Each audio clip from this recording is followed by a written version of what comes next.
हणण हकलण बेली सारण माझा इव मरक विझन तां न फरक रुक वहंदी रांद में नवन लफ्ज़न जी माना। बेली माना हमराह साथी या संगती। सारण माना संभार लहण पर घोर लहण। मांझी माना बहादुर। मांझिया माना बहादुरन जो। मरक माना फखर। रांद माना उहा रांद जंग जंहिंमें रुक जा हथियार वहण खां बस नथा कनि। रुक ही लफ़्ज़ तलवारुनि जे लाइ इस्तारे तौरु इस्तेमालु थियल आहे। बैत जे मिसरनि जी सादी सम्झाणी। हणण हकलण बेली सारण माझिया ई मरक।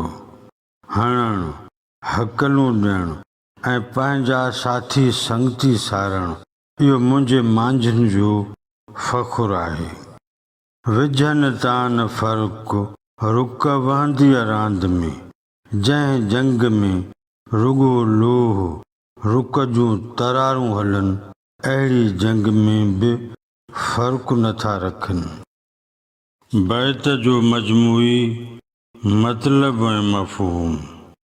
जंग वेढ़ अहिड़े माहौल जो नालो आहे जिते हर सोच मथां जज़्बात जा तह तारी हूंदा आहिनि। जंग या वेढ़ अहिड़ी कैफ़ियत ऐं हालत जो नालो आहे जंहिंमें होश मथां जोश हावी हूंदो आहे।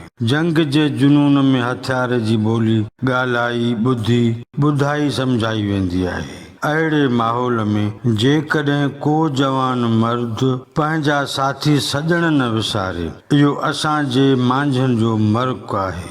अहिड़नि मांझियुनि जो ज़िक्र लतीफ़ साईं बैत में हिन तरह करे थो।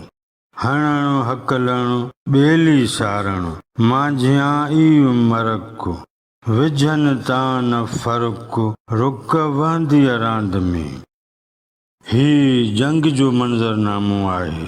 जंग हली रही आहे। ॿ लश्कर हिक ॿिए जे आम्हूं साम्हूं आहिनि। ॿिन्ही फ़ौजुनि जो इहो फ़ैसिलो कयल आहे त मुख़ालिफ़ खे मात कबो। छा थी रहियो आहे? हिक ॿिए तरफ़ हमला थी रहिया आहिनि।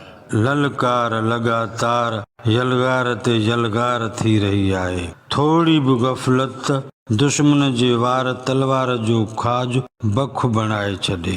अहिड़नि हशर नशर जहिड़नि हालतुनि में मुंहिंजे मांझियुनि जो इहो शान आहे जो मुंहिंजा मांझी मुख़ालिफ़ खे मात बि करे रहिया आहिनि त संदा सॼण बि सारे पुकारे रहिया आहिनि।